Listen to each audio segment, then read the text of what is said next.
Hey, I just wanted to do a quick video on a technique that has mystified many guitar players from every generation, vibrato. So it's pretty simple in theory, but I think it's difficult to get started mastering this technique. The way I kind of think about vibrato is it's almost like a guitarist's fingerprint. A lot of times, especially in rock, blues, anything but jazz really, and classical, guitarists will often end their phrases with vibrato. So getting that last note of the phrase just right is a really important part to your style and your sound as an individual artist. So the way I would go about practicing vibrato is on any string except for the high E or the low E. I just practice it a lot on the B string. And basically what you do is just pick a note on the neck. I'm going to say the 10th fret. And you want to try and wiggle the string, obviously. But the key to that wiggle is you don't want to use your fingers. A lot of beginners, what they do is they use their fingers to move the string like that. The way I think of the technique of vibrato is you pull down on the string a little bit and then you relax your hand and let the string sort of return to its position again. This is very, tactile, feel-based. So again, you pull on the string a little bit and then you kind of just relax the muscles of your hand and let the string go back to where it was originally. This shouldn't take any kind of real strength from your left hand. As a matter of fact, you don't even need your thumb to be on the back of the neck. So a good practice thing would be just to take your thumb off the neck and try and move the string.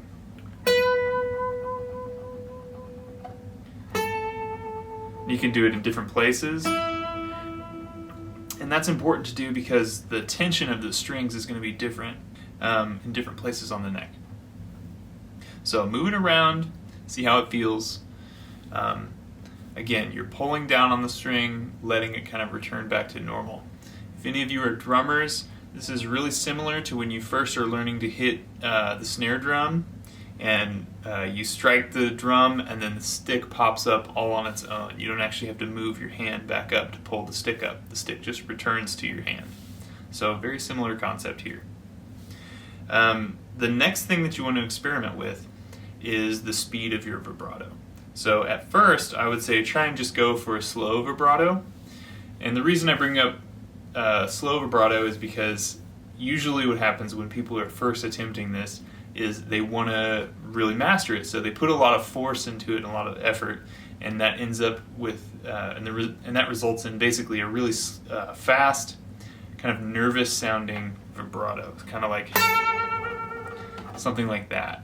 And we usually don't want to make the listener feel nervous or anxious on purpose or accidentally. So we want to have a really measured way of using our vibrato.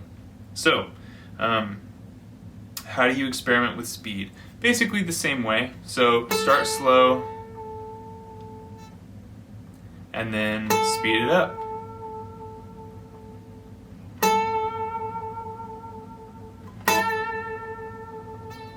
Again, you can do all this stuff without your thumb on the back of the neck. I actually like to do that because it removes the temptation to use a lot of muscles with your fingers to try and move the string.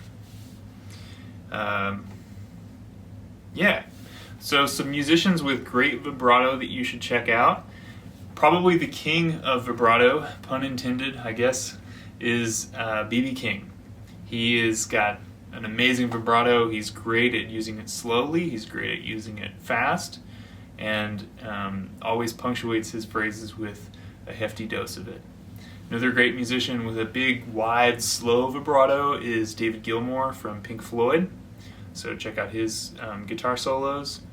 Another notable vibrato musician is Steve Vai.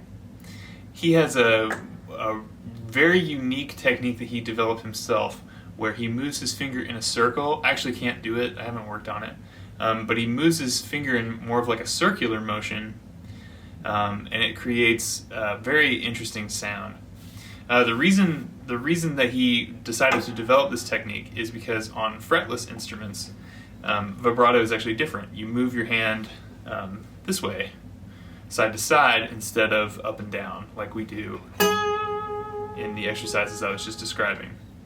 And the result of that typically is a change in pitch, like what we're talking about with this technique. But because our instrument's fretted, the pitch is sort of locked as long as you're within the fret, so there's no pitch vibrato. But you can experiment with that technique if you want to increase the sustain of your notes. So it's not technically vibrato, but essentially you would just do the same exercise I just described, but instead of moving your finger up and down, or moving the string up and down is what I should say, you actually move your finger side to side. You kind of slide within the fret. And you can hear it. You can hear it sustaining a little bit longer than what it would naturally sustain as.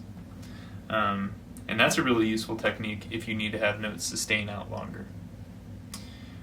Cool, so I think that about does it for vibrato. I hope this lesson is really helpful for you. And just take it slow and just kind of chip away at it like every day. And eventually you'll get really comfortable with your own vibrato and understand, what it is that you want as an artist to add to your playing. But it takes time. It's a very, like I said, tactile, touch-based technique. So just invest the time and attention to develop that touch, and I'm sure you'll do great and have an awesome vibrato. Thanks.